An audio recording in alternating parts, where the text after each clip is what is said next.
You are listening to The Vocal Technologist. Spoken tech for your ears. Picture this. You are setting up a brand new project. You have your architecture perfectly mapped out on the whiteboard.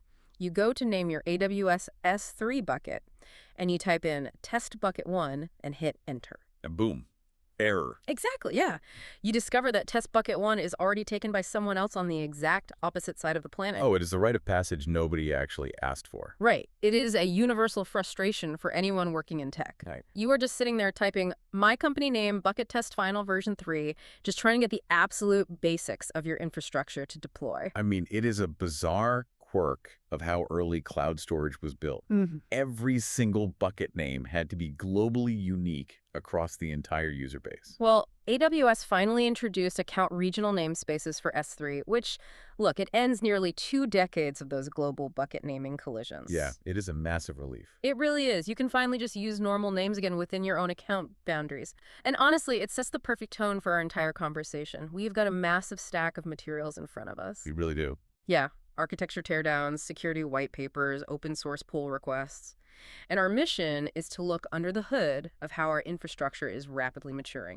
Specifically, we are going to explore how artificial intelligence is moving out of the little chat window on your screen. Yeah, exactly. It is moving into the actual servers to make autonomous decisions. Which requires a completely different way of thinking. Yeah. I mean, the moment an AI stops just generating text and starts actually executing commands on your infrastructure, well, your entire approach has to change. Your approach to reliability, security, human oversight, all of it. And for you listening, I know you want to understand these massive industry movements without having to read a mountain of technical blogs. Because you are time poor. Spot on. You are time poor, but you need to know where the actual mechanics of the industry are heading. So I have our resident expert here to be the calm voice of reason, pulling apart the technical details while I try to keep things grounded. Let us get right into it. Yeah, let us get straight into it. Since AWS is fixing old annoyances like the S3 bucket names, let us look at what else is being automated. Right, there's a lot happening there. Yeah, we are seeing tools like the AWS DevOps agent and the PagerDuty SRE agent, but these are not just chatbots, right? Not at all. That is a really common misconception. People hear AI agent and they picture a glorified chatbot that sits in a Slack channel. Yeah, just fetching documentation links for you. Exactly. But these are autonomous responders. The PagerDuty SRE agent, for instance, is designed to actively triage incidents as they happen. Wow, so it is actually looking at the live data. Yeah, it reads the telemetry. So it is looking at CPU spikes, memory usage, and error logs.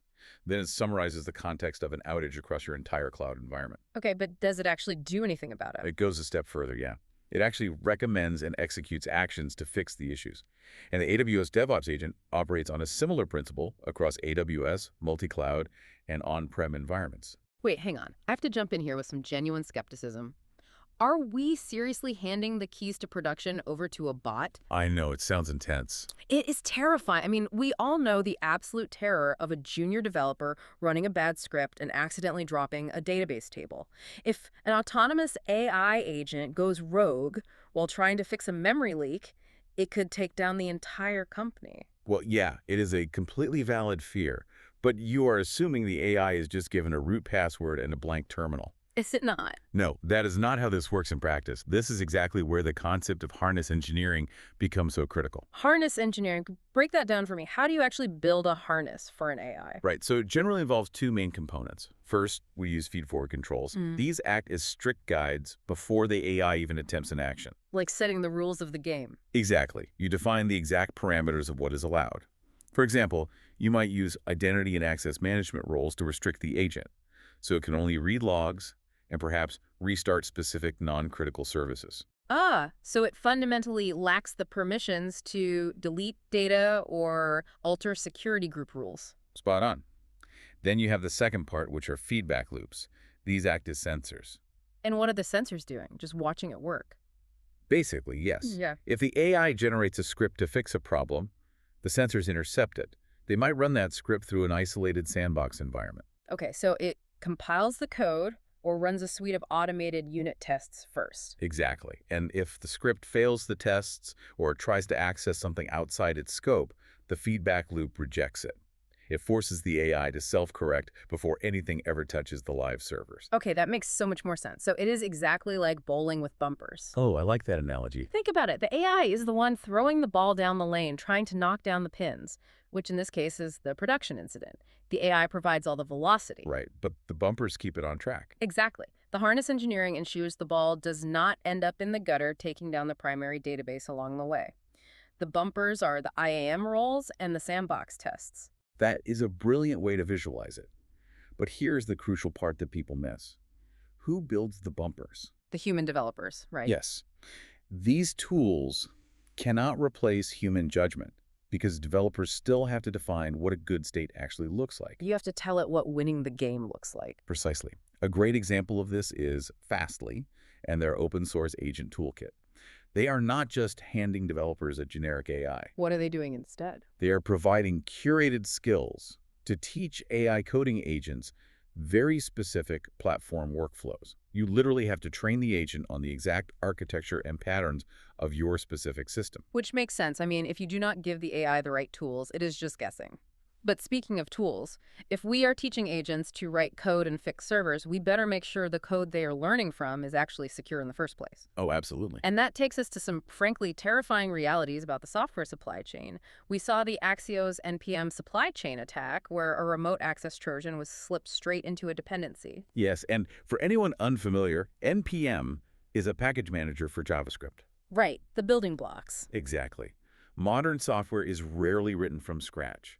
It is built using thousands of pre-written blocks of code, or dependencies, created by third-party developers. So the software supply chain is incredibly fragile. It really is. Because if a malicious actor compromises just one popular dependency, every application that imports it becomes vulnerable. Which is exactly what happened with Axios. Attackers managed to slip in a Trojan that allowed them to execute remote commands. Yeah, it is a huge issue. It is the classic nightmare scenario. You import a common library to save yourself an hour of coding, and you accidentally invite an attacker into your system to steal your data. But contrast that absolute fragility with what we saw in the leaked source code of Claude Code. Oh, the Claude Code leak was fascinating. Right. When security researchers started analyzing the leak, what stood out was the extreme paranoia baked into their system architecture. Yeah, it is a fascinating contrast. The Claude Code architecture is designed with the assumption that the AI will eventually make a mistake or be manipulated. So they do not just trust the AI blindly. Not at all. Yeah. So they build complex multi-agent workflows purely to double-check and sanitize inputs and outputs. You do not just have one AI model doing the work. You have a whole team of them. Exactly. You have one model proposing an action, another model reviewing the security implications of that action, and a third model verifying the output. Wow. That reflects a deep understanding of the risks involved when AI agents start interacting with local files and executing shell commands. It does. The safety protocols are layered so deeply that this system constantly questions its own actions. I have to say, looking through the details of that leak, I found something genuinely amusing. Oh, yeah. The digital pet. Yes. Alongside this intense, multi-layered security paranoia, they also revealed a whimsical companion pet system built right into the product. Because apparently baking a digital pet into enterprise security software is exactly where we are now. I mean, developers still like to have a bit of fun. It is wild. You have this locked-down, ultra-paranoid, multi-agent architecture, and also a little digital friend to keep you company while you code. It speaks to the quirky engineering culture behind the scenes, but while we can laugh about digital pets, the security threats these systems face are evolving so rapidly. Yeah, traditional defenses are struggling to keep up. Exactly. Yeah. This is why Cloudflare introduced their client-side security. They're taking a really novel approach to detection. Right. They are using a two-stage AI detection system, right, to analyze billions of scripts every single day. Yes. So unpack that for me. How does a two-stage system actually work under the hood? What are the two stages doing differently? Well, traditional antivirus or security scanners rely on signatures. They have a massive list of known bad code, and they check to see if a file matches anything on the list. Like a digital wanted poster. Exactly. But attackers now use obfuscation to scramble their code so it looks different every time, which defeats those signature scanners. Ah, so the wanted poster does not work if they are wearing a disguise. Precisely. So Cloudflare combined a graph neural network with a large language model. Okay, hang on. Stop right there. What is a graph neural network doing in this context? Think of a graph neural network as a tool that maps out relationships. Instead of reading the code line by line, it looks at how the different parts of the script interact with each other. So it is looking at the overall shape of the code. Yeah, it creates a structural map. It is almost like a subway map of the code behavior. It looks for structural anomalies, like a script trying to access a part of the browser memory it absolutely should not touch. Okay, so that is stage one. It flags suspicious shapes in the data. Got it in one. And then the large language model steps in for stage two. Exactly. If the graph neural network flags a script as structurally suspicious, the large language model analyzes the actual semantics. Why an LLM for that? Because LLMs are so good at understanding context, they can look at heavily scrambled, obfuscated code and deduce its actual intent. Ah, so it is like reading a badly translated map and still figuring out where the person is trying to go. That is a perfect way to put it. This combination is incredibly powerful. They caught a novel, obfuscated attack that was hijacking Xiaomi routers through compromised browser extensions. Wow. And traditional scanners missed it. Completely missed it. The malicious code was so well hidden. But the LLM layer caught it by understanding the underlying behavior. That is wild, using one AI to flag suspicious shapes and another AI to interrogate its actual intentions. It is bloody brilliant. But hang on, I am thinking about the scale here. The compute cost. Yeah. All of this AI detection, these autonomous SRE agents fixing servers, the two-stage neural networks churning through billions of scripts, this requires an absolutely absurd amount of compute power. It does. How is the underlying infrastructure even handling the strain of all these agents running constantly? Well, it is actually forcing a complete rethink of how we manage hardware at the orchestration level, particularly in Kubernetes. Right, the container orchestration platform. Yeah. We are seeing a major shift with Kubernetes dynamic resource allocation. Now, I know Kubernetes manages containerized applications, but how did it handle hardware before this shift? Historically, if you had an AI workload that needed hardware acceleration like a GPU, Kubernetes used static device allocation. Meaning what exactly? It was very rigid. Yeah. If a single container needed a GPU, it basically locked down the whole physical device for itself, even if it only needed a tiny fraction of the processing power. Oh, wow. So it was incredibly wasteful. Massively wasteful. So it is like having a highly efficient traffic cop who suddenly stops assigning whole lanes to vehicles. In the old static system, the cop gives a tiny motorbike an entire freeway lane to itself and nobody else can use it. Yes, exactly. But with dynamic resource allocation, the traffic cop magically slices up the road width based on whether a motorbike or a massive truck is driving through, letting way more traffic flow at once. That is exactly the mechanism. Dynamic resource allocation moves away from the rigid whole device model to a granular capability-driven resource matching system.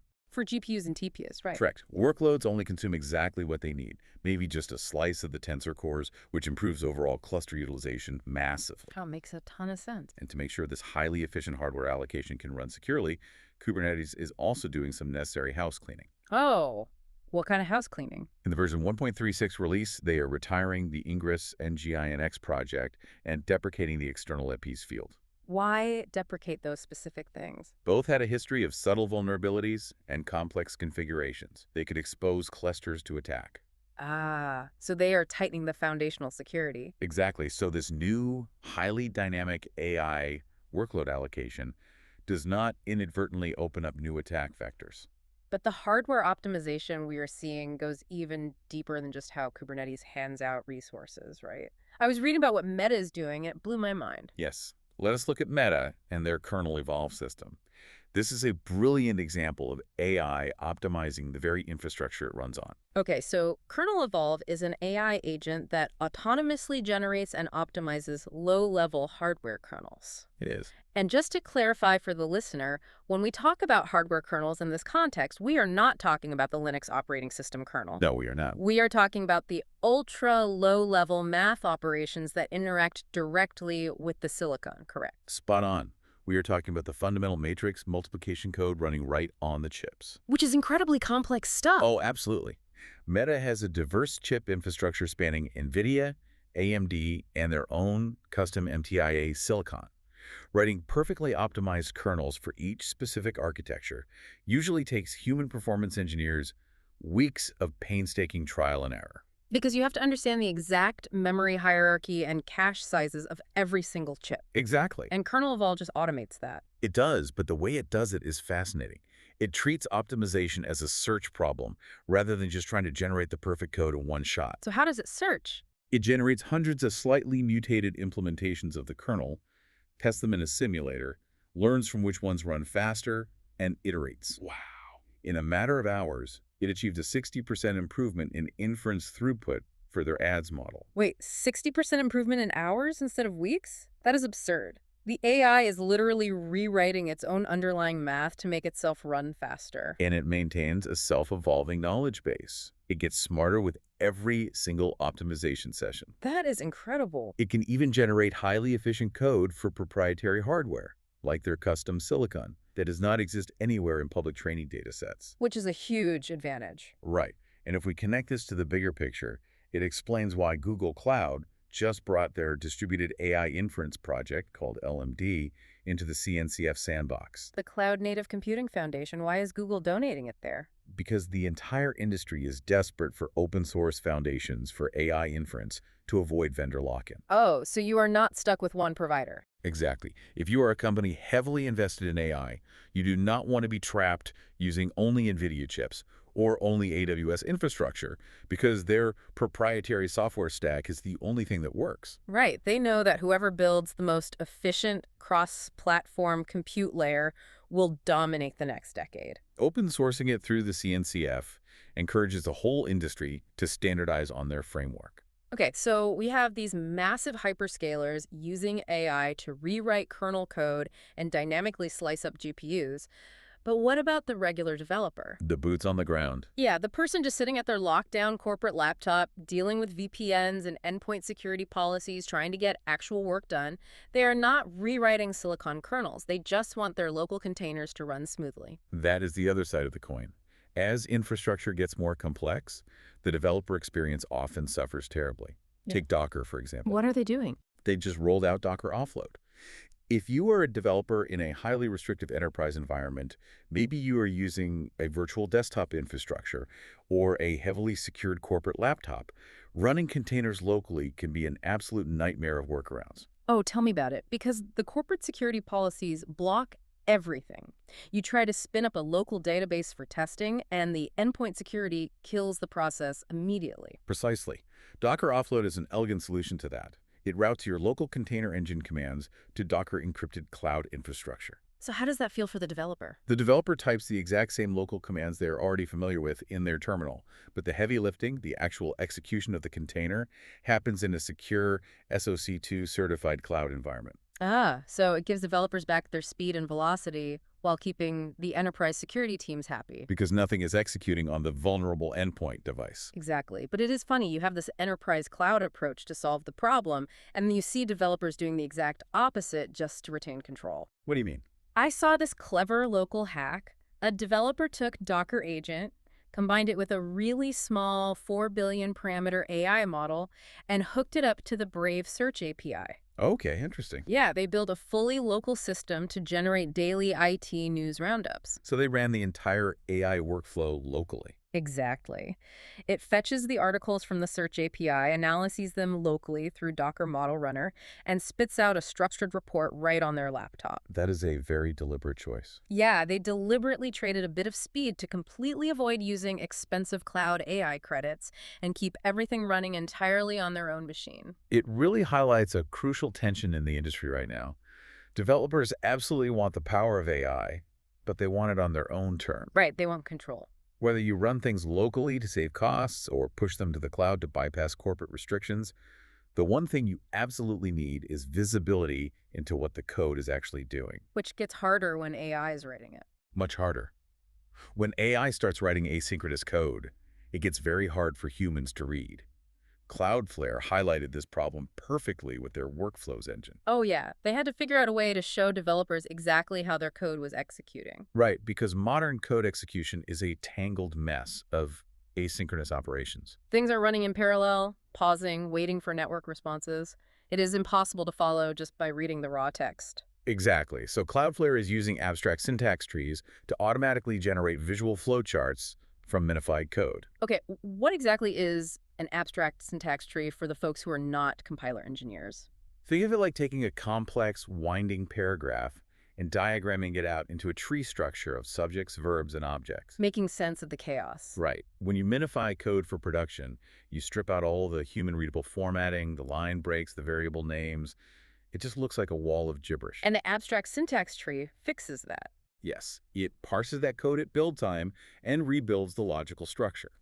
Cloudflare uses this to map out all the parallel processes and visualizes how unawaited steps run together. So it takes the invisible, unreadable complexity of asynchronous execution and turns it into a clear visual flowchart. Exactly. Which is desperately needed because I want to bring up something I have been calling the subprime technical debt crisis. Oh, I like that phrase. Well, think about it. With all these AI agents writing code, spinning up infrastructure, and optimizing kernels, we might be taking out high-interest loans on technical debt. How so? Think about tools like Spacelift Intent, where developers can just use natural language to request infrastructure. Or Atlantis, which centralizes Terraform execution into automated GitHub actions. Those are amazing tools that accelerate development, certainly. They are, but consider the risk. If a developer just types, "Give me a scalable database," and the AI spins up a wildly over-provisioned multi-region cluster using complex Terraform modules, well... And nobody actually checks the architecture. Exactly. That debt compounds disastrously. The developer got what they wanted instantly, but they have no idea how it worked. You are identifying a very real systemic risk. The speed of creation is vastly outpacing the speed of human comprehension. It really is. When you use natural language to generate infrastructure as code, you achieve your immediate goal. But you are often layering on opaque complexity that a human engineer will eventually have to untangle when it inevitably breaks. And when it breaks, you are staring at a massive visual flowchart of parallel processes that an AI built, trying to find the single point of failure. It feels overwhelming. This is exactly why managing the sheer volume of output is critical. We have to implement systemic solutions to handle the scale. How are companies doing that? GitLab is addressing this head-on with their auto-dismiss vulnerability policies. Security scanners generate a massive volume of alerts, many of which are completely irrelevant to the specific context of a project. So they are false positive. Yes, but humans still have to read them. So GitLab allows teams to define strict criteria, like ignoring specific file paths or auto-dismissing known false positive patterns. Ah, so it filters out the clutter and the avalanche of alerts before a human ever even sees it? It has to. It improves triage efficiency. So human engineers only look at what actually matters. Because when an AI agent is writing code at 10 times the speed of a human, your security scanners are going to flag 10 times the number of potential issues. If you do not have an automated way to prune that list, your security team will become entirely paralyzed by the sheer volume of data. It always comes back to the humans, does it not? It really does. We build these absolutely incredible autonomous systems. We have SRE agents actively resolving alerts, two-stage neural networks catching obfuscated router malware, and Meta AI rewriting silicon hardware kernels in a matter of hours. It is a lot of automation. It is heaps of it. The servers are getting smarter, the agents are getting vastly more autonomous, but human judgment has literally never been more critical. That is the core of vocal technologist, really. The tools change, the responsibility does not. Exactly. We are the ones who have to build the bumpers. We have to define the harness engineering, set the auto-dismiss policies, and look at the visual flowcharts to make sure the machine is actually doing what we intended. The tools we use to build infrastructure are changing dramatically, but the fundamental responsibility of engineering remains exactly the same. I want to leave you with a final thought to ponder about where this highly automated infrastructure is heading. We talked about autonomous SRE agents that can wake up, read the telemetry, and deploy a fix to a production server all on their own. So if an AI agent resolved a critical production outage at 3 in the morning while you are sound asleep, and its solution is technically functional but architecturally incredibly messy, who actually owns the resulting technical debt? Keep thinking about that one. Spoken Tech for your ears.